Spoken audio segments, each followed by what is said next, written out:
ఆనంది, ఇప్పటికైనా మించిపోయింది ఏమీ లేదు. ఒక మాట చెప్తాను, వింటావా? చెప్పండి మేడం గారు. నీ కోసం, నీ భవిష్యత్తు కోసం ఒక్క క్షణం, ఒకే ఒక్క క్షణం నీ స్వార్థం కోసం ఆలోచించు. ఆలోచించి ఏం చేయమంటారు? అశ్విన్ని పెళ్లి చేసుకో.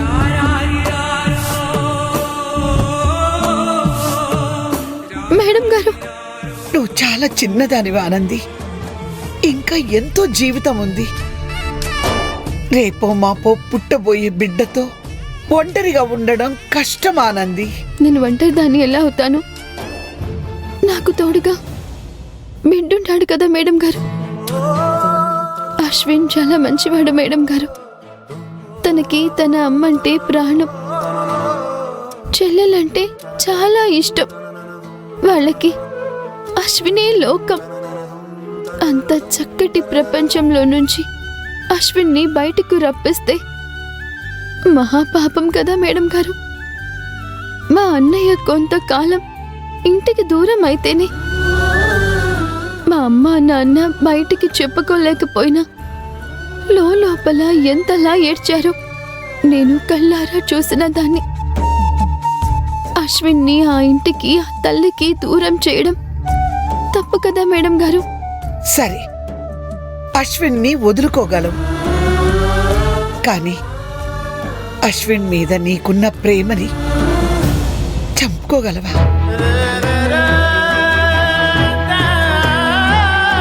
కష్టమే, కానీ తప్పదు. ప్రయత్నిస్తాను,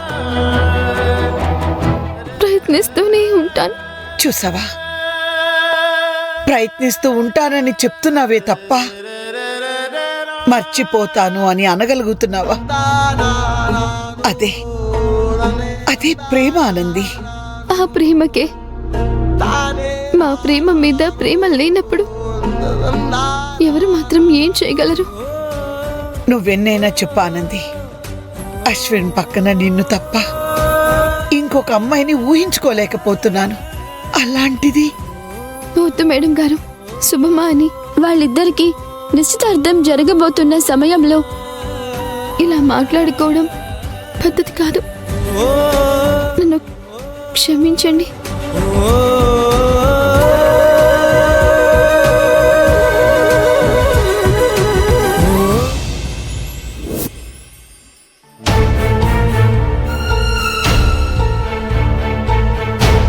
చెట్టుపోయింది. ఏమైంది? ఇక్కడే ఉండాలి.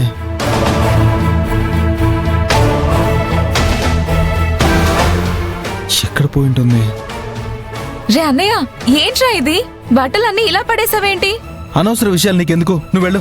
నేనేవడిగానని అంత కోపం? అంత హార్ష్గా చెప్పకపోతే స్మూత్ గా చెప్పొచ్చు కదా. అందరూ నా విషయంలో మాత్రం హార్ష్గా ప్రవర్తించట్లా? ఇది అంతే, వెళ్ళు. అందరూ అంటే నన్ను కూడా అమ్మ వాళ్ళతో కలిపేస్తున్నావా? నువ్వు కూడా సేమ్ టైపే కదే. అది పాస్ట్ రా, ఎట్ ప్రెసెంట్ అలా కాదు. నేను నమ్మను. నమ్మకపోతే నీకే నష్టం. అయినా నేను టీం మారానో లేదో ఆనందిని అడుగు తెలుస్తుంది. చాలు చాలు, ముందు నువ్వు వెళ్ళిక్కనొచ్చి. అయితే ఆనందికి కాల్ చేసిస్తా, తననే అడుగు. రే, నేను మారాన్రా, ఇక నా ఫుల్ సపోర్ట్ నీకే. అవునా? అయినా ఏంటి ఇంత సడన్ చేంజ్?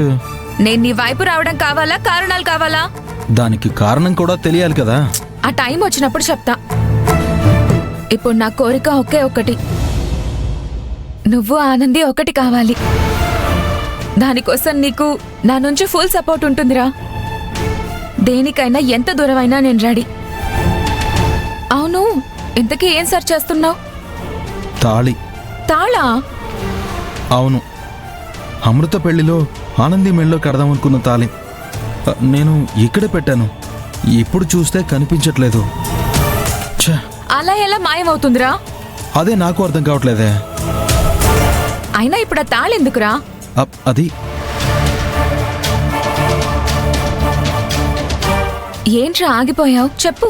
అది ఆ తాళి నాకు చాలా సెంటిమెంట్.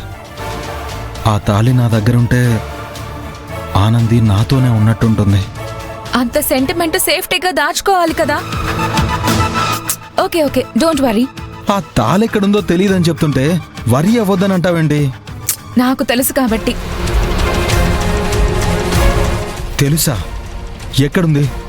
ఎక్కడుంది, ఎలా నీ చేతికొస్తుంది అనేది అవసరమైనప్పుడు అది నీ చేతిలో పెట్టే రెస్పాన్సిబిలిటీ నాది. ఆ తాళే నువ్వు ఆనంది మెడలో కడతావు, దానికి నేను గ్యారంటీ. హై,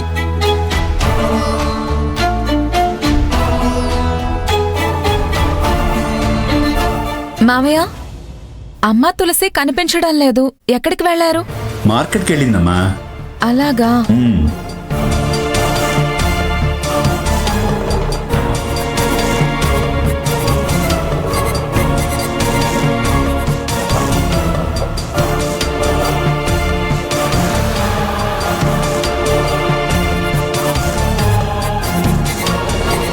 ఈ తులసి ఆ తాళి ఎక్కడ దాచింది?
ఇక్కడేం చేస్తున్నావు? వాష్రూమ్కి వెళ్ళాలని వచ్చాను. ఆ రూమ్లో ఉంది కదా. అక్కడ అన్నయ్య స్నానానికి వెళ్ళాడు. కామన్ వాష్రూమ్లోకి వెళ్ళొచ్చుగా. ఏ, ఈ వాష్రూమ్లోకి వెళ్తే ఏంటంట? అయినా ఈ రూమ్లో ఏమన్నా దాచావా? అబద్ధం చెప్పకు. నువ్వెందుకు వచ్చావో నాకు తెలుసు. తెలుసా? ఇచ్చేసాయి. ఆహా, అలా ఎలా ఇచ్చేస్తాను? ఇస్తావా లేక అన్నయ్యతో చెప్పమంటావా? నమ్ముతాడంటావా? నమ్మిస్తా. నీ ఫేక్ మాస్క్ తీసి రియల్ క్యారెక్టర్ చూపిస్తే ఆ అన్నయ్య నమ్ముతాడు. నీకు మతి మరిపొచ్చినట్టుంది. అస్తమానం గుర్తు చేయాలంటే ఎలా చెప్పు? నా గురించి బావతో చెప్తే రిజల్ట్ ఏంటనేది నీకు డీటెయిల్డ్గా చెప్పాను కదా. మర్చిపోతే ఎలాగమ్మా? హ, ఇలా నన్ను లాక్ చేస్తే నువ్వు అనుకున్నది జరిగిపోతుంది అనుకుంటున్నావా? Why not? హ, నేనుండగా అలా జరగనిస్తానా? నీకంత సీనుందంటావా? ఛాలెంజ్. అబ్బో, చాలా పెద్ద పెద్ద డైలాగ్స్ మాట్లాడుతున్నావే. సరే, అంతవరకెందుకు? నేను బావ కబోర్డ్లోంచి తీసిన వస్తువుని ఎక్కడ పెట్టానో కనిపెట్టు. అప్పుడు నిజంగా నువ్వు గ్రేట్, నీకు కాస్త బ్రెయిన్ ఉందని ఒప్పుకుంటాను.